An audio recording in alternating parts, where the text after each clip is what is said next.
ভাই, ছোট থেকে না আমি সিঙ্গেল, ঠিক আছে। না, আজ পর্যন্ত একটাও মেয়ে পটাতে পারিনি কোনোদিন। মানে পটাতে পারিনি এটা বলবো না, এটার জন্য আমার খুশি হয় যে আমি আজ পর্যন্ত কোনো রিলেশনে যাইনি, কারোর লাইফ নষ্ট করিনি। এই ব্যাপারগুলো আমার মধ্যে আছে, ঠিক আছে। তো আর তার উপরে আরেকটা জিনিসে আমি গর্বিত যে আমি সাইকেল লন্ডা একজন, ঠিক আছে। এটার জন্য হলে হতে পারে যে আমার আজ পর্যন্ত কোনো মেয়ে পড়েনি, সেটা আলাদা ব্যাপার। কিন্তু আমাকে অনেক মেয়ে মেসেজ করেছে আজ পর্যন্ত, ইনস্টাগ্রামে, মেসেঞ্জারে বলো, ফেসবুকে বলো। তো সেই মেসেজগুলো না সব কটা থাকতো এরকম যে, hi, you are my new friends, please subscribe my channel, like, comment, share, এসব বালছাল এগুলো থাকতো, ঠিক আছে।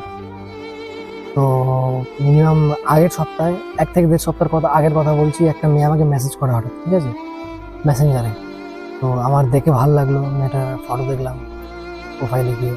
তো আমার খুব ভালো লাগলো, ঠিক আছে। তো আমি তো সাকলন্ডা পাড়া, সাধারণ ব্যাপার, আমি রিপ্লাই